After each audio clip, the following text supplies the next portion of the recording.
Social media use करना safe है? Publicly photo post करना, अभी अपलोडिंग की बात हुई तो मैं जानना चाहूँगी कि हम पब्लिकली फ़ोटो जो पोस्ट करते हैं तो वो क्या सेफ़ है, हमें करना चाहिए? पब्लिकली फोटोज अगर आप शेयर करते हैं तो आप तैयार रहें। आपका डीप फेक भी हो सकता है, आपका डीप न्यूड हो सकता है, आपका फोटो को मॉर्फ किया जाकर एडल्ट कंटेंट बनाया जा सकता है। मैंने ऐसे कोई भी पेरेंट्स नहीं देखे। वो अपने बच्चे को एक्टिवा दिलाएंगे तो बोलेंगे बेटा 40 से ऊपर नहीं चलाना, हेलमेट लगाना, ये करना वो करना। कोई भी लेकिन ऐसे पेरेंट्स नहीं है जो मोबाइल दिलाते हैं और ये बोलते हैं कि बेटा इसको ऐसे यूज करना है, हाउ टू यूज इट। तो डिजिटल लिटरेसी, साइबर लिटरेसी बहुत ज़रूरी है। क्या मैं उसके लिए एफआईआर दर्ज करा सकती हूँ कि किसी ने मेरा फेक अकाउंट बनाया? डेफिनेटली ये आइडेंटिटी थेफ्ट है, उसका वो कहीं ना कहीं वो मिसयूज करेगा, या तो फाइनेंशियल फ्रॉड में करेगा या कोई क्राइम करने के लिए करेगा। हो सकता है आपको डिफेम करने के लिए भी कुछ ऐसे पोस्ट वगैरह बना दे जिससे आपको ह्यूमिलिएशन महसूस हो, कुछ इस तरह के ऑब्सीन कुछ मैसेज लिख दे उसमें।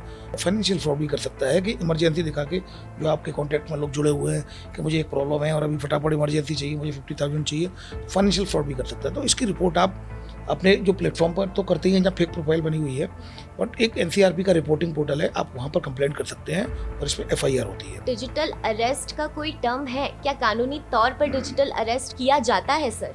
कोई भी व्यक्ति असली पुलिस अधिकारी बनकर, जो कि नकली है, लॉ एनफोर्समेंट एजेंसी का मेंबर बनकर, चाहे वो क्राइम ब्रांच, सीबीआई, ईडी बनकर व्यक्ति को इलीगल एक्टिविटीज में उसके मोबाइल का या किसी भी उसके आधार कार्ड का या बैंक अकाउंट का यूज हुआ है, उसको भय दिखाकर इन्वेस्टिगेशन के नाम पर वीडियो कॉल पर लेकर पैसे ट्रांसफ़र कराता है, इस ट्रैप को डिजिटल अरेस्ट कहते हैं। डिजिटल अरेस्ट टर्मिनोलॉजी कानून में कहीं भी नहीं है, न पुराने आईपीसी सीआरपीसी में थी, न वीएनएस और बीएनएसएस जो नए कानून में है, न ही आईटी एक्ट में है, न ही किसी भी रूल्स में है। तो ये टर्मिनोलॉजी कहीं एग्जिस्ट नहीं करती है। सेक्सटॉर्शन फ्रॉड और न्यूड वीडियो कॉल फ्रॉड, कई लोग social humiliation in terms of respect, recognition, reputation इतना ज़्यादा महसूस करते हैं, कई लोग सुसाइड कर लेते हैं। उनको लगता है कि घर वाले क्या कहेंगे, फैमिली क्या कहेगी, सोसाइटी क्या कहेगी, वर्क प्लेस पर लोग क्या कहेंगे, और लोग कहीं ना कहीं अकेले नेगेटिव थॉट्स आते हैं और सुसाइड कर लेते हैं। यही अवेयरनेस की ज़रूरत है। लोगों को अगर पता चलेगा एक प्रकार का साइबर फ्रॉड है, घबराने की ज़रूरत नहीं है, तो निश्चित रूप से लोग जागरूक होंगे और इस तरह के एक्ट नहीं करेंगे। कई लोग डिफेमेशन की वजह से, ह्यूमिलिएशन की वजह से रिपोर्ट भी नहीं करते हैं। इस तरह साइबर फ्रॉड कई तरह के होते हैं। ये एक प्रकार है साइबर फ्रॉड का। घबराना नहीं है। सबसे पहले तो अननोन वीडियो कॉल को रिसीव नहीं करना है, अननोन व्यक्ति पर सोशल मीडिया प्लेटफॉर्म पर ट्रस्ट नहीं करना है। अननोन वीडियो कॉल को अगर आप रिसीव नहीं करेंगे तो ऐसी नौबत नहीं आएगी, लेकिन गलती से अगर अननोन वीडियो कॉल रिसीव हो भी जाता है, घबराने की ज़रूरत नहीं है। एनसीआरबी का रिपोर्टिंग पोर्टल है www.cybercrime.gov.in। आप घर बैठे बैठे इस पर अपनी कंप्लेंट रजिस्टर करा सकते हैं। ब्लैकमेल होना आपके लिए बहुत घाटे का सौदा है, मैं आपको बताऊं, क्योंकि ब्लैकमेल में मैंने आज तक कोई भी ऐसा केस ब्लैकमेल का नहीं देखा कि उसने अगर एक बार आपको ब्लैकमेल किया गया हो और वहीं स्टॉप हो गया हो, बात खत्म हो गई हो। लगातार आपको करता ही चला जाएगा। It's a continuous process. तो हमें पहले स्टेप पर ही इसकी रिपोर्ट करनी है। देखिए, डर का खेल है। अगर आप डर गए तो आप ब्लैकमेल होते रहेंगे, अगर वो डर गया तो आप उस प्रॉब्लम से काफ़ी ऊपर उठ जाएंगे। वो घबरा जाएगा, करे ये कैसे रिएक्ट कर रही है। ऑनलाइन गेमिंग में भी सर स्कैम्स होते हैं? ऑनलाइन गेमिंग ऐप भी आपने डाउनलोड कर लिया, मैलिशियस ऐप हुआ तो आपका मोबाइल कंप्रोमाइज हो जाएगा, पहला। दूसरी बात, चलो ट्रस्टेड सोर्स से आपने डाउनलोड भी कर लिया तो सामने रियल टाइम प्लेयर्स होते हैं गेम्स में। ऑनलाइन गेमिंग ऐप कई ऐसे गेम्स हैं जिसमें रियल टाइम प्लेयर्स होते हैं जिनके साथ आप खेलते हो। वो हो सकता है साइबर फ्रॉडस्टर हो और वो आपको ट्रैप करने की कोशिश कर रहा है, और वो रियल टाइम प्लेयर है। वो आपसे बच्चों से पर्सनल इन्फॉर्मेशन मांगेगा, उनको ल्यूक्रेटिव ऑफर देगा, मैं तुम्हारी आईडी अपग्रेड कर दूंगा, मैं तुम्हें पॉइंट्स दूंगा, कॉइन्स दूंगा, मैं तुम्हारे गन्स को अपग्रेड कर दूंगा, तुम्हारी ड्रेस को अपग्रेड कर दूंगा, और कहीं ना कहीं इस तरह का लालच देके पर्सनल इन्फॉर्मेशन मांग सकते हैं। नमस्कार, मैं हूँ पूजा बिष्ट। आपका हमारे चैनल पर हार्दिक स्वागत है।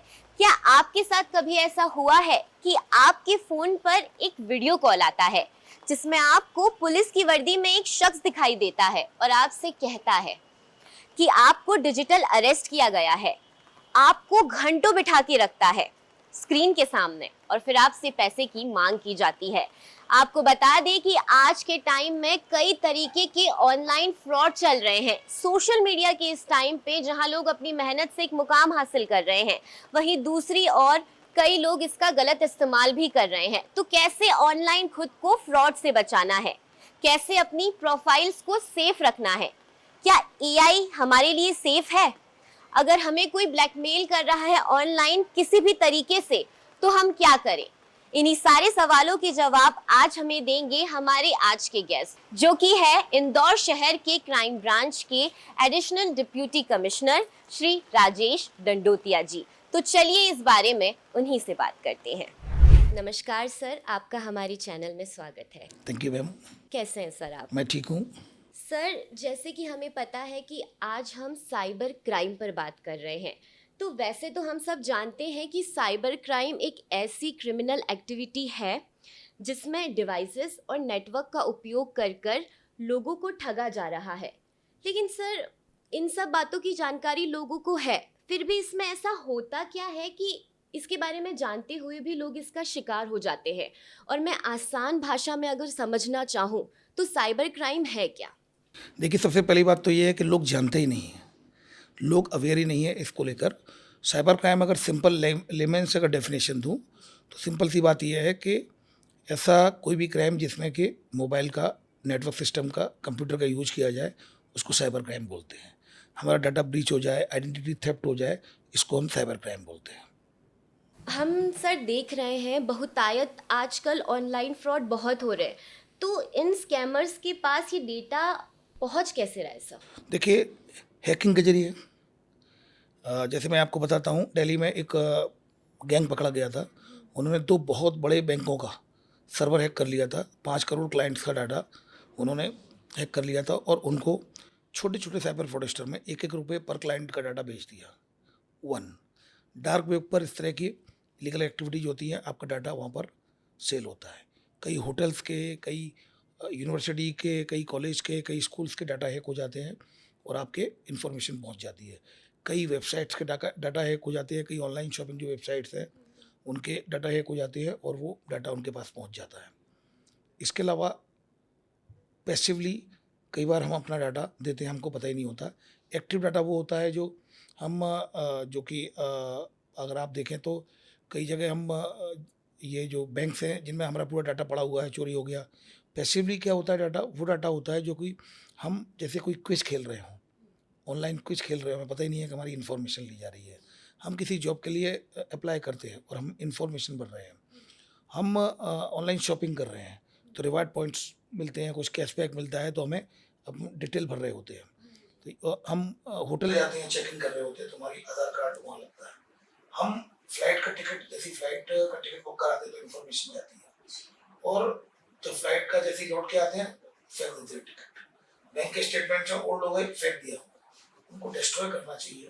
ये जो डाटा है पैसिवली भी लोगों के पास पहुंच रहा है। तो that is the case. Hacking के जरिए स्टील किया जाता है आपके डाटा को, आइडेंटिटी थेफ्ट भी होती है, आपके डाटा को ब्रीच किया जाता है, तो उसको एक्सेस किया जाता है, अनऑथराइज्ड एक्सेस किया जाता है उसका। उसके अलावा आपको स्टील किया जा सकता है, उसको एक्सपोज किया जा सकता है, दैट इज डाटा ब्रीच। तो ये जाने अनजाने, नोइंगली और अननोइंगली ये डाटा इस तरह से शेयर हो रहा है। सर, डेटा शेयर की बात आई तो अब मैं आपसे एआई के बारे में जानना चाहूंगी कि क्या एआई हमारा डेटा चुरा रहा है? क्योंकि सर हाल ही में गिबली आर्ट करके ट्रेंड में आया था, उस समय लोगों ने वो आर्ट को फॉलो किया और अपनी फोटो पोस्ट की। तब हमने बहुत पुलिस अधिकारियों के वीडियोस देखे सर, जिसमें उन्होंने लोगों को ये कहा कि सावधान रहिए, आप अपना डेटा ऐसे मत डालिए, आपका डेटा कहाँ कैसे यूज होगा आपको पता नहीं है। तो सर, एआई यूज करना हमारे लिए सेफ है? इसके बारे में देखिए, सबसे इम्पोर्टेंट ये है, जीपीएस होता है, जीपीएस से हम सेल्फी लेते हैं और उसको अपलोड करते हैं। तो कितनी अच्छी फैसिलिटी है कि हमारी लोकेशन आती है उसमें, तो हम लोकेशन को आइडेंटिफाई कर सकते हैं। लेकिन साइबर फ्रॉडस्टर क्या करते हैं इसका, वो इस लोकेशन के माध्यम से आपको ट्रैक करते हैं, आपको स्टॉक करते हैं और आपके साथ इंसिडेंट्स कर देते हैं। तो टेक्नोलॉजी का एडवांटेज भी है, डिसएडवांटेज भी है, it depends on the user. तो जिसमें यूजर होते हैं तो इसके बहुत फ़ायदे भी है एआई के। एआई हमारी लाइफ का एक इंटीग्रल पार्ट हो चुका है। लेकिन साइबर फ्रॉडस्टर्स होते हैं, स्कैमर्स होते हैं, इसी एआई का उपयोग करके लोगों को ट्रैप करने की कोशिश करते हैं। तो एआई फ़ायदेमंद भी है और नुकसानदायक भी है, depends on the how to use it, मतलब आप कैसे इसको यूज कर रहे हैं। अब अगर आप देखेंगे, जिबली की बात करें तो जिबली डेफिनेटली आपने कई फ़ोटो सीधे सीधे भेजे हैं और इसमें आप बैक नहीं कर सकते। आपने देखा होगा कि रिवर्स इंजीनियरिंग इसमें नहीं है कि अगर आपने फ़ोटो डाला और वापस एक बार बन गया फिर वापस आप करना चाहे तो वापस वो फ़ोटो नहीं आ पाएगा।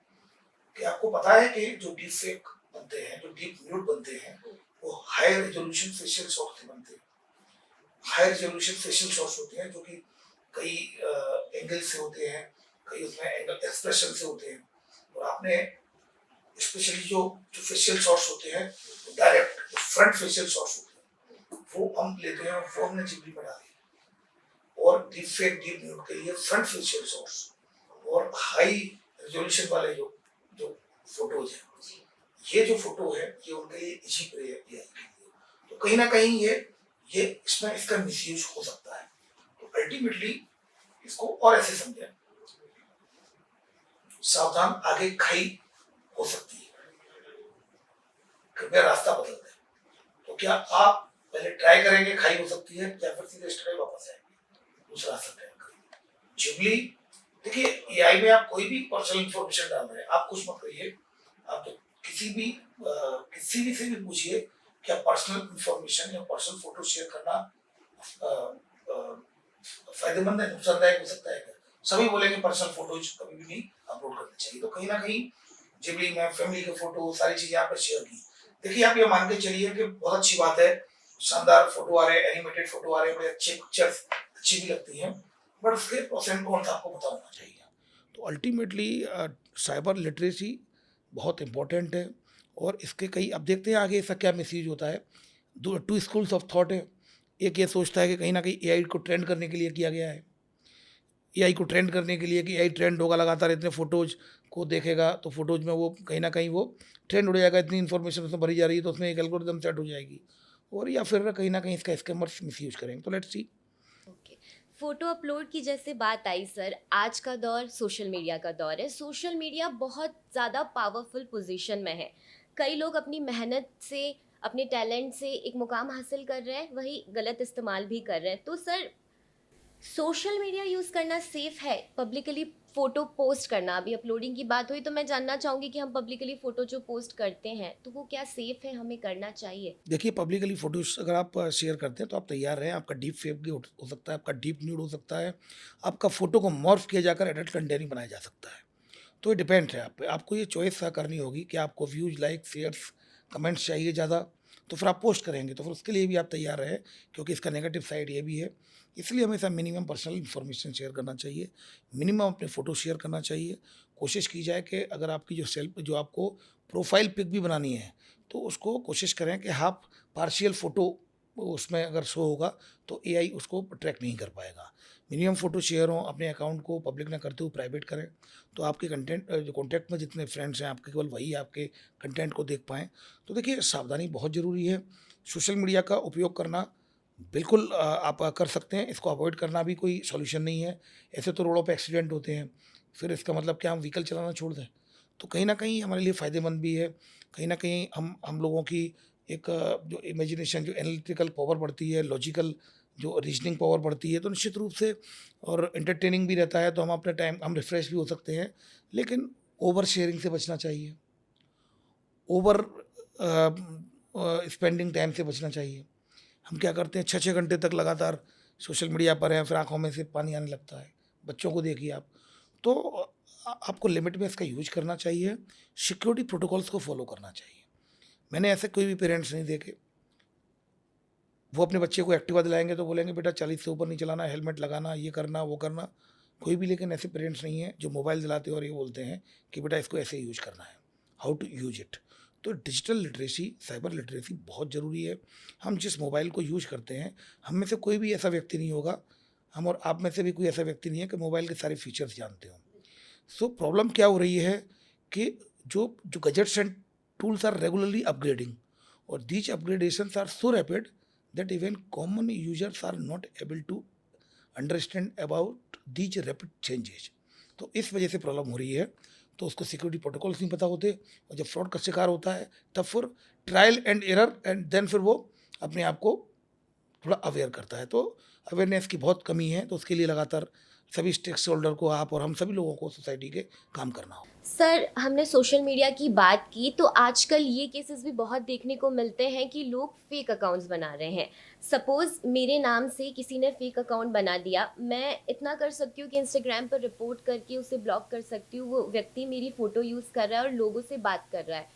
तो क्या मैं उसके लिए एफआईआर दर्ज करा सकती हूँ कि किसी ने मेरा फेक अकाउंट बनाया? डेफिनेटली डेफिनेटली ये आइडेंटिटी थेफ्ट है कहीं ना कहीं, और उसका वो कहीं ना कहीं वो मिसयूज करेगा, या तो फाइनेंशियल फ्रॉड में करेगा या कोई क्राइम करने के लिए करेगा। हो सकता है आपको डिफेम करने के लिए भी कुछ ऐसे पोस्ट वगैरह बना दे जिससे आपको ह्यूमिलेशन महसूस हो, कुछ इस तरह के ऑब्सीन कुछ मैसेज लिख दे उसमें, कुछ इस तरह की चीज़ें, काफ़ी कंप्लेंट्स आती हैं यहाँ पर। उसका भी यूज कर सकता है, मिसयूज, और उसका भी फाइनेंशियल फ्रॉड भी कर सकता है कि इमरजेंसी दिखा के जो आपके कॉन्टैक्ट में लोग जुड़े हुए हैं कि मुझे एक प्रॉब्लम है और अभी फटाफट इमरजेंसी चाहिए, मुझे 50,000 चाहिए, तो फाइनेंशियल फ्रॉड भी कर सकता है। तो इसकी रिपोर्ट आप अपने जो प्लेटफॉर्म पर तो करते ही हैं जहाँ फेक प्रोफाइल बनी हुई है, बट एक एनसीआरपी का रिपोर्टिंग पोर्टल है, आप वहाँ पर कंप्लेंट कर सकते हैं और इसमें एफआईआर होती है। उसने फेक प्रोफाइल बनाई है और उसमें जैसे मेरी कई फेक प्रोफाइल बनी, मेरे 11 फेक प्रोफाइल बनी थी और उसमें पैसे मांगे गए थे जिसमें 17 लोग पैसा दे भी चुके थे। तो उसमें एफआईआर हुई थी, आरोपी अरेस्टेड भी हुए थे, राजस्थान के आरोपी थे। और उसी तरह आप भी अगर डेफिनेटली अगर आपकी कोई फेक प्रोफाइल बनाते हैं तो डेफिनेटली आपको आइडेंटिटी थेफ्ट जो है, जो आईटी एक्ट के अंडर 66 जो आईटी सेक्शन है वो कवर करता है। इसमें 3 साल की भी सजा है, तो इसलिए आप उसकी कंप्लेंट कर सकते हैं। पर सबसे इजी वे है कंप्लेंट का एनसीआरपी का reporting portal, that is www.cybercrime.gov.in। आप इसमें जाके रिपोर्ट कर सकते हैं और कितने समय में सर इस पर कार्रवाई की जाती है? As soon as possible. चूँकि आप देखें ना, अगर साइबर क्राइम के इंसिडेंट्स देखें तो per day more than 7,000 reports daily NCRP reporting portal पर रिपोर्ट हो रही हैं। These are the reporting complaints, I am not talking about the unreported complaints जो रिपोर्ट से नहीं होती हैं। लोग कहीं ना कहीं डिफेमेशन की वजह से, ह्यूमिलेशन की वजह से रिपोर्ट ही नहीं करते, झिझक रहती है अभी भी।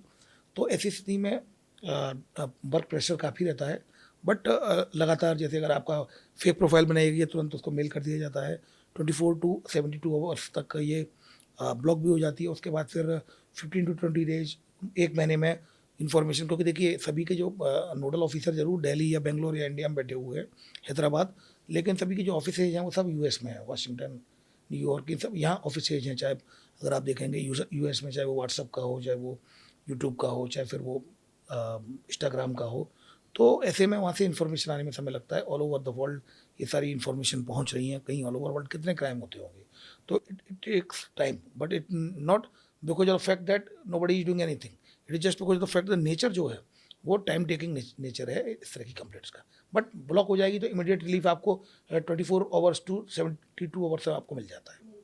ओके सर, अब हम जानना चाहेंगे डिजिटल अरेस्ट के बारे में जो आजकल बहुत वायरल हो रहा है। जहाँ तक हमें जानकारी है सर, फिर आप हमें बताइएगा कि ये एक्चुअल में है क्या, कि डिजिटल अरेस्ट एक ऐसा स्कैम है जिसमें आपके पास वीडियो कॉल आता है, पुलिस की वर्दी में एक व्यक्ति आपको वीडियो कॉल करके ये कहता है कि आपका डिजिटल अरेस्ट किया गया है। कुछ घंटों तक आपको स्क्रीन के सामने रखा जाता है, आपकी घर की जो एक्टिविटीज़ है उसे देखी जाती हैं, और कहते हैं कि अगर केस दर्ज नहीं कराना है तो पैसे की मांग रख दी जाती है, और लोग डर के मारे वो चीज़ कर भी देते हैं, वैसा माहौल क्रिएट किया जाता है। तो मेरा सवाल इसमें है, क्या डिजिटल अरेस्ट का कोई टर्म है, क्या कानूनी तौर पर डिजिटल अरेस्ट का किया जाता है सर?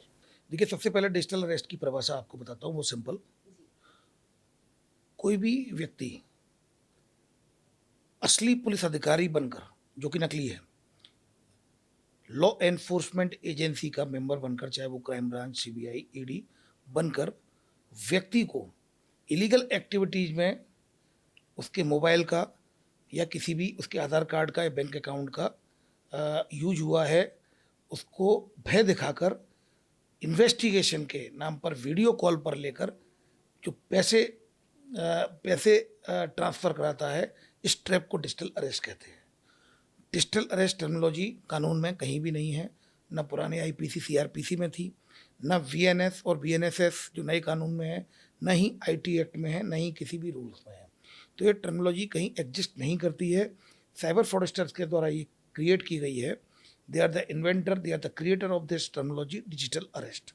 तो इसमें कई लोगों के साथ ये फ्रॉड हुआ है। अगर आप देखेंगे 2024 में I4C के अगर आंकड़े देखे जाए तो लगभग मोर देन 95,000 के करीब डिजिटल अरेस्ट के केस ऑल ओवर इंडिया में रिपोर्टेड हुए थे। तो काफ़ी घटनाएं हुई थी डिजिटल अरेस्ट की, और निश्चित रूप से इन घटनाओं को रोकने के लिए हर फ्रंट पर काम हुआ था। अगर आप देखेंगे तो माननीय प्रधानमंत्री श्री नरेंद्र मोदी जी ने भी मन की बात में इसके बारे में बोला था। I4C जो कि नोडल एजेंसी है मिनिस्ट्री ऑफ होम अफेयर्स के अंडर काम करती है, Indian cyber crime coordination centre, इनके द्वारा लगातार अवेयरनेस कैंपेन चलाए गए थे। Indore police commissionerate, Madhya Pradesh police ने भी लगातार, सभी स्टेट्स ने अपने अपने स्तर पर लगातार अवेयरनेस कैंपेन चलाई गई थी। हमारे यहाँ भी कैंपेन चलाई थी, सेफ क्लिक कैंपेन पूरे मध्य प्रदेश में। डिजिटल अरेस्ट के लिए लगातार हम लोगों ने लोगों को अवेयर किया। और आपको बताऊं कि 1 जनवरी पिछले साल हमारे यहाँ लगभग मोर देन 80 केसेस थे क्राइम ब्रांच इंदौर में। अब 1 जनवरी से लेकर अभी तक 2 या 3 केसेज ही आए हैं। तो this is where awareness is important. Awareness सबसे इम्पोर्टेंट होती है, तो लोगों को अवेयर करना ही हमारा इफेक्टिव टूल है। मैं तो हमेशा एक बात मानता हूँ, जागरूकता ही साइबर अपराध से आपका बचाव है। अब हम थोड़ा और आगे बढ़े क्षेत्र में सर, तो मैं हनी ट्रैप के बारे में जानना चाहूँगी। लोग बात भी करते हैं, पर हनी ट्रैप अगर देखा जाए सर, मेरी जानकारी के हिसाब से, तो हनी ट्रैप एक ऐसा स्कैम है जिससे किसी प्रतिष्ठित व्यक्ति, कोई आकर्षक व्यक्ति द्वारा किसी व्यक्ति को कॉल करवाया जाता है, उनके बीच में एक संबंध स्थापित किया जाता है वीडियो कॉल के ज़रिए, अगर मैं गलत नहीं हूँ तो। और उसके बाद कुछ ऐसा प्राइवेट डेटा रिकॉर्ड किया जाता है और उन्हें किसी फेवर के लिए या पैसे के लिए वो मांग की जाती है, या जो भी उनकी मांग होती है। तो इन व्यक्ति अपनी प्रतिष्ठा के लिए उसमें ढलता चला जाता है सर। लेकिन अगर वो डर के आगे बढ़ेगा फिर, क्योंकि उन्हें ऐसा लगता है कि अगर ये इन्फॉर्मेशन बाहर आई तो मेरी प्रतिष्ठा पर दाग लग जाएगा, मान सम्मान पर, या मेरे परिवार वाले। तो सर आप हमें हनी ट्रैप के बारे में बताइए कि व्यक्ति को बिना डरे किस तरीके से आगे आकर इस बारे में कंप्लेन करनी चाहिए, और ये हनी ट्रैप है क्या? देखिए मैम, सबसे बड़ी बात है हनी ट्रैप ये होता है कि किसी के साथ कोई भी रिलेशन बना ले, कुछ पर्सनल मोमेंट्स हो और उनकी वीडियो करके फिर उससे पैसे ब्लैकमेल करके मांगे। ऑनलाइन प्लेटफॉर्म पर अगर बात करें इस हनी ट्रैप की, तो ऑनलाइन प्लेटफॉर्म पर फिजिकली मिलना इंपॉर्टेंट नहीं होता है। ऑनलाइन प्लेटफॉर्म पर ऑनलाइन आपको वीडियो कॉल होता है, कोई भी व्यक्ति सोशल मीडिया प्लेटफॉर्म पर आपसे मिलता है, और आपको वो मेल भी हो सकता है, फीमेल भी हो सकता है, दोनों ही तरफ हो सकता है। एक मैडम के साथ मैं पॉडकास्ट कर रहा था। मैडम एक बहुत प्रतिष्ठित स्कूल में टीचर हैं। तो उन्होंने बताया कि जैसे ही उन्होंने एक वीडियो कॉल रिसीव किया, अननोन वीडियो कॉल, तो एक लड़का मस्टरबेट करता हुआ उस पर दिखाई दिया, मतलब मस्टरबेट करता हुआ दिखाई दिया। तो वो तुरंत ही, मतलब उन्होंने फिर काटा, क्योंकि अननोन वीडियो कॉल उठा लिया था। तो मेल फीमेल किसी के साथ भी वो हो सकता है। तो ऐसी स्थिति में लड़की या लड़के कोई भी सोशल मीडिया प्लेटफॉर्म पर आपसे टकराता है, बातचीत होती है, बातचीत होने के बाद बात वीडियो कॉल पर पहुंच जाती है। वीडियो कॉल पर लड़कियां न्यूड होना शुरू होती है, या लड़का भी हो। न्यूड होने के बाद फिर वो 2-3-4 मिनट तक वो वीडियो चलता है, उसके बाद वीडियो कॉल बंद हो जाता है। उसके बाद फिर वहीं से उसकी क्लिप बनाकर आपको भेजी जाती है, वीडियो भेजा जाता है, स्क्रीनशॉट भेजा जाता है, और बोला जाता है अगर आप चाहते हैं कि इसको अगर सोशल मीडिया पर वायरल नहीं किया जाए तो एक अकाउंट नंबर भेजा है जिसमें आपको पैसे जमा करने हैं। वो उसको ब्लैकमेल किया जाता है। फिर यूट्यूबर बन के फ़ोन आता है, मैं यूट्यूबर बोल रहा हूँ, अगर आप चाहते, एक वीडियो मेरे पास यूट्यूब पर अपलोड करने के लिए आया है, अगर आप चाहते हैं कि इसको यूट्यूब पर अपलोड नहीं किया जाए तो एक अकाउंट नंबर भेजा है, उसे पैसे जमा कर दीजिए। फिर क्राइम ब्रांच का ऑफिसर बन के आपके पास कॉल आता है, मैं क्राइम ब्रांच इंस्पेक्टर बोल रहा हूँ, एक लड़की आपके खिलाफ कंप्लेंट लिखाने आई है, अगर आप चाहते हैं, जेल जाना नहीं चाहते, तो मैंने एक अकाउंट नंबर भेजा है, पैसे जमा कर दीजिए। इसको सेक्सटॉर्शन बोलते हैं, सेक्सटॉर्शन फ्रॉड और न्यूड वीडियो कॉल फ्रॉड। इस सेक्सटॉर्शन में कई लोग social humiliation in terms of respect, recognition, reputation इतना ज़्यादा महसूस करते हैं, कई लोग सुसाइड कर लेते हैं। उनको लगता है कि घर वाले क्या कहेंगे, फैमिली क्या कहेगी, जो सोसाइटी क्या कहेगी, वर्क प्लेस पर लोग क्या कहेंगे, और लोग कहीं ना कहीं अकेले नेगेटिव थॉट्स आते हैं और सुसाइड कर लेते हैं। यही अवेयरनेस की ज़रूरत है। लोगों को अगर पता चलेगा ये एक प्रकार का साइबर फ्रॉड है, घबराने की ज़रूरत नहीं है, तो निश्चित रूप से लोग जागरूक होंगे और इस तरह के एक्ट नहीं करेंगे। कई लोग डिफेमेशन की वजह से, ह्यूमिलिएशन की वजह से रिपोर्ट भी नहीं करते हैं। तो मैं इस पॉडकास्ट के माध्यम से कहना चाहूँगा, it is just another type of fraud, cyber fraud. जिस तरह साइबर फ्रॉड कई तरह के होते हैं, ये एक प्रकार है साइबर फ्रॉड का। घबराना नहीं है। सबसे पहले तो अननोन वीडियो कॉल को रिसीव नहीं करना है, अननोन व्यक्ति पर सोशल मीडिया प्लेटफॉर्म पर ट्रस्ट नहीं करना है। अननोन वीडियो कॉल को अगर आप रिसीव नहीं करेंगे तो ऐसी नौबत नहीं आएगी। लेकिन गलती से अगर अननोन वीडियो कॉल रिसीव हो भी जाता है, घबराने की ज़रूरत नहीं है। एनसीआरबी का रिपोर्टिंग पोर्टल है www.cybercrime.gov.in। आप घर बैठे बैठे इस पर अपनी कंप्लेंट रजिस्टर करा सकते हैं। घबराने की बिल्कुल ज़रूरत नहीं है, क्योंकि एक प्रकार का फ्रॉड है, साइबर फ्रॉड है, और साइबर फ्रॉड की घटनाएं आमतौर पर किसी के साथ भी हो सकती है। इसमें आपको घबराना नहीं है, इसकी रिपोर्ट करनी है, अपने आप को सेंसिटाइज करना है, छुपाना नहीं है बल्कि बताना है। आपको घर में जो भी कंफर्टेबल हो, चाहे फ्रेंड हो, उसके साथ शेयर करनी है, शेयर करने के बाद उसकी रिपोर्ट करनी है। ये तो सर वीडियो कॉल की बात हुई, लेकिन मान लीजिए ना लड़का ना लड़की किसी वर्क पर हम नहीं जाते, ए और बी पर्सन रिश्ते में है, प्रॉपर रिश्ते में है, और फिर किस उन लोगों की मर्जी से सारी चीज़ें हुई और एक दूसरे के पास प्राइवेट डेटा हो गया, अब वो ब्लैकमेल कर रहा है। तो उस स्थिति में आज की जो यंग जनरेशन है, हमने बहुत सारी चीज़ें देखी सर, वो एक डर के मारे, जैसे अभी हमारी आत्मघात करने की जो बात हुई थी कि वो बच्चे वो कर लेते हैं, तो मैं आपसे यही रिक्वेस्ट करना चाहूँगी कि ये बच्चे जो डर रहे हैं आजकल, आप उन्हें क्या कहना चाहते हैं कि इससे डरिए मत, क्योंकि उन्हें ऐसा लगता है कि सबसे पहले तो हम घर में क्या बोलेंगे, सबसे पहले हमारे घर की बात आती है कि घर वाले ही हमें, क्योंकि वो अगर हम किसी के साथ रिश्ते में है, वो किसी के साथ मर्जी से हुआ है, बाद में उस इंसान ने हमारे साथ धोखा किया है, वो ट्रस्ट बिल्ड हो गया है, तो उस स्थिति में आप ये जो आज की जो यंग जनरेशन है उनको क्या सलाह देना चाहिए? सबसे पहली बात तो मैं ये कहना चाहूँगा, अगर आप बालिग हैं, घर वाले क्या कहेंगे ये सोचने की आपको ज़रूरत नहीं है, क्योंकि घर वालों को पता चलने ही नहीं देंगे। आपको लगता है सोसाइटी में पता चल जाएगा, नहीं चलेगा। विक्टिम की आइडेंटिटी डिस्क्लोज नहीं होगी। हमारे यहाँ अगर इंदौर में देखा जाए तो क्राइम ब्रांच में एक वी केयर फॉर यू एक विंग है, जो महिलाओं के लिए है। महिला सब इंस्पेक्टर उसको हेड करती है, और इस तरह की जो कंप्लेंट्स आती हैं कि कोई एक्स बॉयफ्रेंड है, ब्लैकमेल कर रहा है, मैरिज हो चुकी है, परेशान कर रहा है, तो हम कहीं किसी को बिना बताए कंप्लेंट रजिस्टर्ड करते हैं। विक्टिम्स की आइडेंटिटी डिस्क्लोज नहीं होती है, उस प्रॉब्लम को सॉर्ट आउट करते हैं। वो एफआईआर नहीं कराना चाहती तो हम उसका जो मोबाइल होता है उसको फॉर्मेट करके और जो भी डाटा होता है उसको डिलीट करा के, और लाइफ स्मूथ हो जाती है फिर उनकी। तो एक तो सबसे पहली बात यह है जो याद रखनी है, सबसे पहली बात कि रिपोर्ट करने के लिए 2 बार नहीं सोचना है, इमीडिएटली उसकी रिपोर्ट करनी है, फर्स्ट स्टेप पर रिपोर्ट करनी है। ब्लैकमेल होना आपके लिए बहुत घाटे का सौदा है, मैं आपको बताऊं, क्योंकि ब्लैकमेल में मैंने आज तक कोई भी ऐसा केस ब्लैकमेल का नहीं देखा कि उसने अगर एक बार आपको ब्लैकमेल किया गया हो और वहीं स्टॉप हो गया हो, बात खत्म हो गई हो। वो लगातार आपको करता ही चला जाएगा। It's a continuous process. तो हमें पहले स्टेप पर ही इसकी रिपोर्ट करनी है। देखिए, डर का खेल है। अगर आप डर गए तो आप ब्लैकमेल होते रहेंगे, अगर वो डर गया तो आप उस प्रॉब्लम से काफ़ी ऊपर उठ जाएंगे। वो घबरा जाएगा, करे ये कैसे रिएक्ट कर रही है, ये मुझसे ऐसे बात कर रही है, मैं तुम्हें कर दूंगा, रिपोर्ट कर दूंगा, मैं वायरल कर दूंगा, कर दो वायरल, तुम्हारे खिलाफ रिपोर्ट होगी और तुम जेल जाओगे।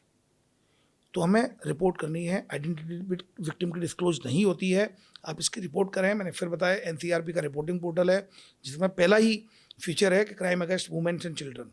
आपकी आइडेंटिटी बिल्कुल डिस्क्लोज नहीं होगी। आप जो कॉन्टैक्ट नंबर देंगे उसी पर ही आपसे संपर्क किया जाएगा और आपकी प्रॉब्लम को सॉर्ट आउट किया जाएगा।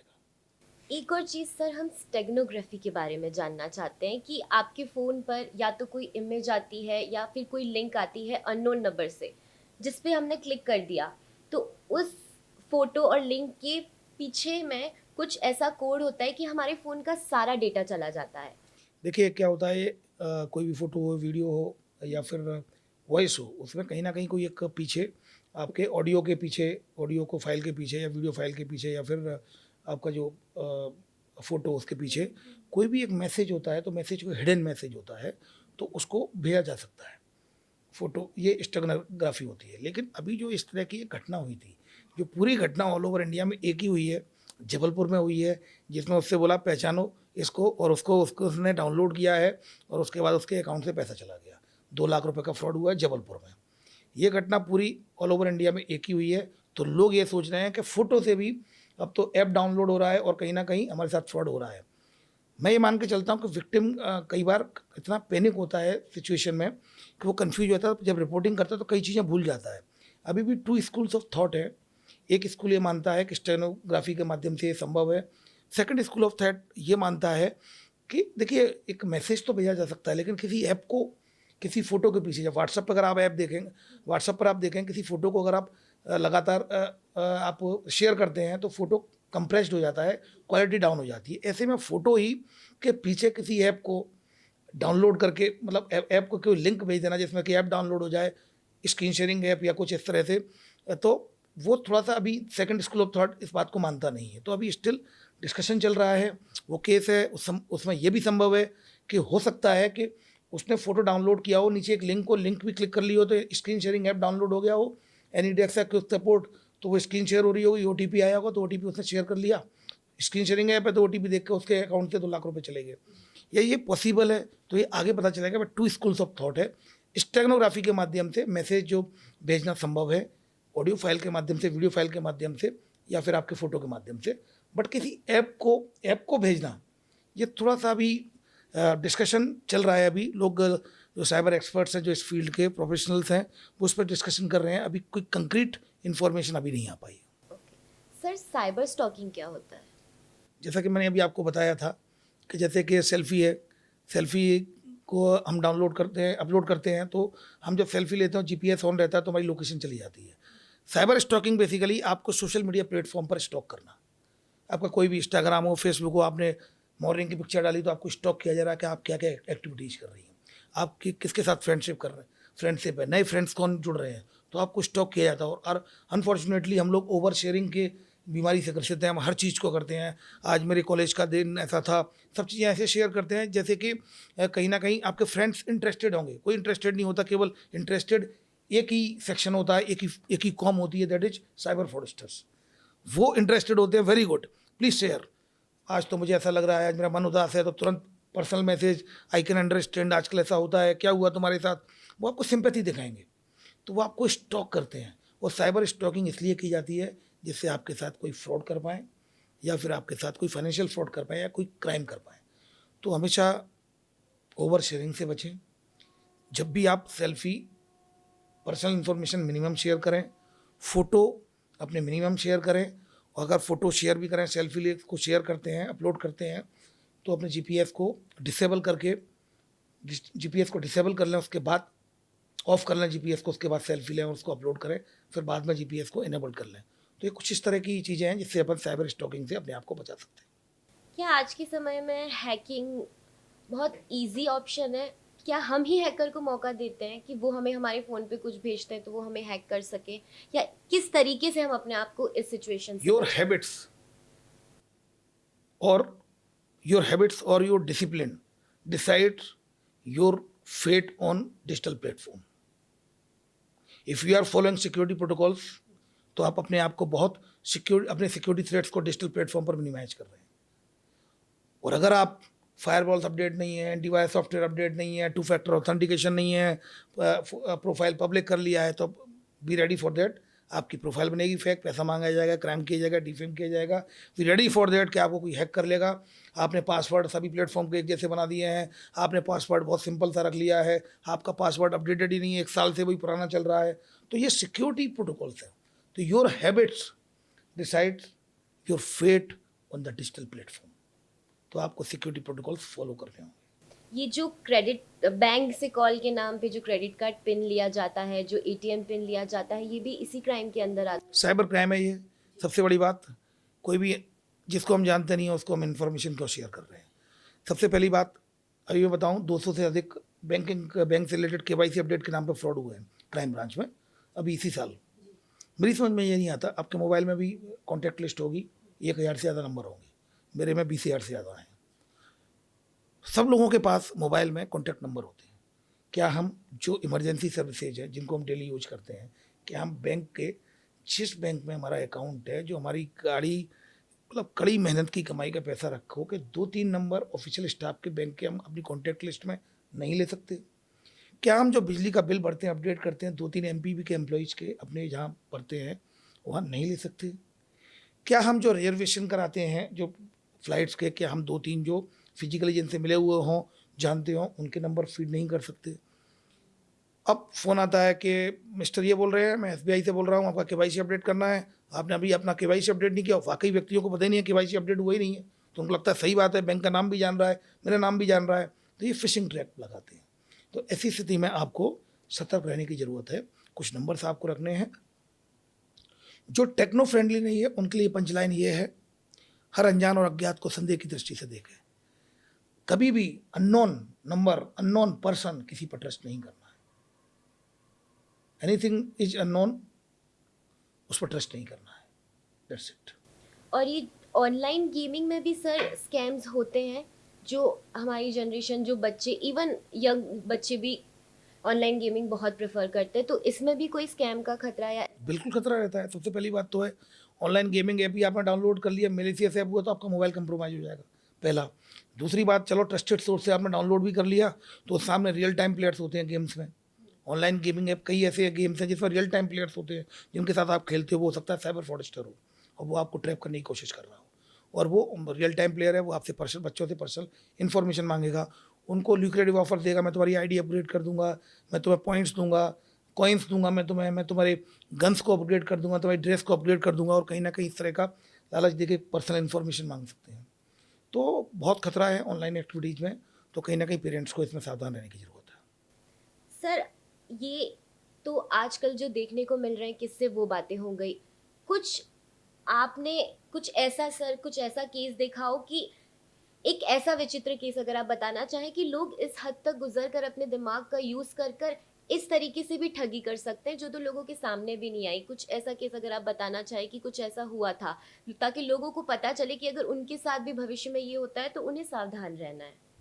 देखिए, बहुत कॉमन से फ्रॉड है। जैसे कोई कंसर्ट होता है तो कंसर्ट के लिए तुरंत बोलते हैं टिकट्स आर अवेलेबल, और उससे फ्रॉड हो जाता है। कोई एग्जाम्स होता है तुरंत बोलते हैं exam paper are available, contact और at this number. Social media platform Telegram पर सबसे इम्पोर्टेंट है, जो सभी मैं स्टूडेंट्स से यूथ को मैं आग्रह करना चाहूँगा, जो म्यूल अकाउंट्स का केस है, बैंक अकाउंट्स लोग कई आपने देखा होगा टेलीग्राम पर, इस तरह के कई सोशल मीडिया प्लेटफॉर्म पर लोग काफ़ी एक्टिव हैं, फ्रॉडस्टर स्कैमर, और वो सीधे सीधे ऐड करते हैं चाहिए रेंट पर बैंक अकाउंट, कॉर्पोरेट अकाउंट होगा तो इतना डिस्काउंट, इतना कमीशन मिलेगा, कमीशन पर चाहिए आपका बैंक अकाउंट।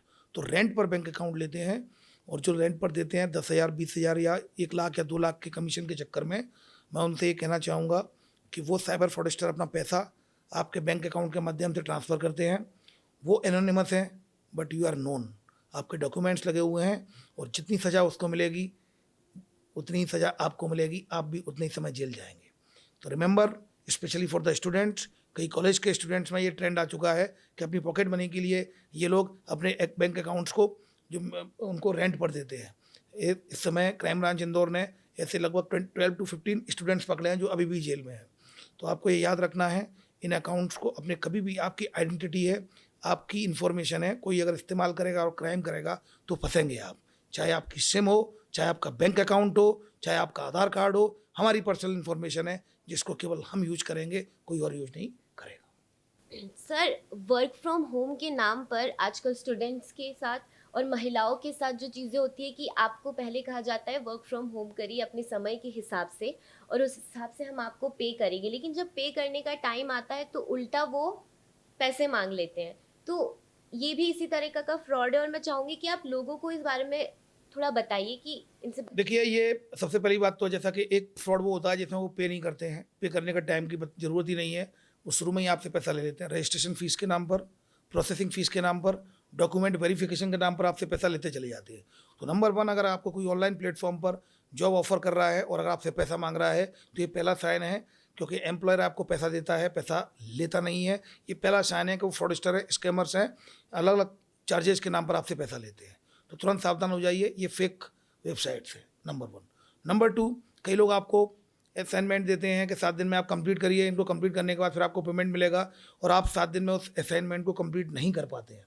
उसके बाद स्कैमर बोलते हैं आपकी वजह से कंपनी का बड़ा लॉस हुआ है, नोटिस आएगा, एफआईआर होगी, आप जेल जाएंगे, आपको इसका फाइन देना पड़ेगा।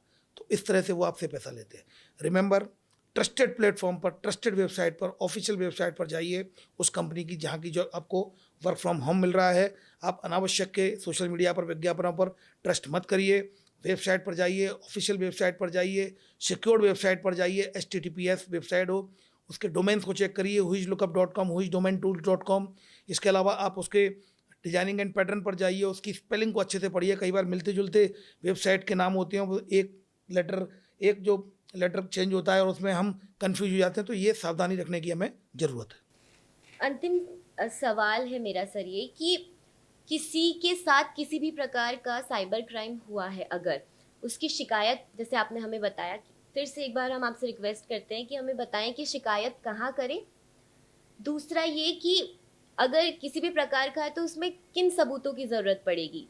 देखिए, अगर आपको कोई व्यक्ति परेशान कर रहा है, मैसेज कर रहा है, डिफेम करने की कोशिश कर रहा है, और आपको वीडियो फोटो लेकर ब्लैकमेल करने की कोशिश कर रहा है, तो उसका स्क्रीनशॉट बनाइए। अगर उसका कोई प्रोफाइल बनाइए फेक, उसकी फेक प्रोफाइल का URL उसका स्क्रीनशॉट हो, उसको एविडेंस के रूप में रखिए और उसकी रिपोर्ट करिए NCRP के रिपोर्टिंग पोर्टल में www.cybercrime.gov.in।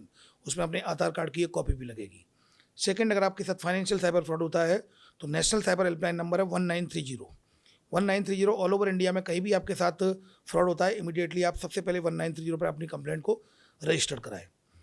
इसके अलावा अगर आपके साथ suppose to be UPI payment आपके साथ हो गया, गलती से किसी और के में चला गया है या कोई यूपीआई फ्रॉड हो गया है, इमीडिएटली उसकी रिपोर्ट करें एनपीसीआई पोर्टल है, national payment corporation of India. तो एनपीसीआई पोर्टल पर आप जाकर रिपोर्ट करें। और इसके अलावा अगर आपके साथ कोई और भी आपको लगता है कि आपको कहीं ना कहीं कोई प्रॉब्लम आ रही है, कहीं किस तरह की कोई आपको ब्लैकमेल करने की कोशिश कर रहा है, तो आप इसकी कंप्लेंट संबंधित थाने में भी कर सकते हैं इन पर्सन उपस्थित होकर। आपको लगता है कि विक्टिम्स की आइडेंटिटी डिस्क्लोज ना की जाए तो बिल्कुल नहीं की जाएगी। तो ये कुछ ऐसी प्लेटफॉर्म्स हैं जिसमें अगर हम जाएंगे तो डेफिनेटली हम अपना बचाव कर सकते हैं। आपका बहुत बहुत धन्यवाद सर, आप हमारे चैनल पर आए और आपने हमारे दर्शकों को इतनी अच्छी और उपयोगी जानकारी दी। मैं आशा करती हूँ कि हमारी दर्शक इस जानकारी का उपयोग करेंगे और जीवन में अगर कोई घटना होने वाली है तो इस चीज़ से वो सावधान हो जाएंगे। आपका बहुत बहुत धन्यवाद सर। तो ये तो था हमारा आज का वीडियो। उम्मीद करती हूँ आपके मन में साइबर क्राइम, साइबर फ्रॉड को लेकर जितने भी सवाल होंगे उनके जवाब आपको आज मिले होंगे। और आगे भी ऐसे ही वीडियो से अपडेटेड रहने के लिए जरूर सब्सक्राइब करें हमारे YouTube चैनल को।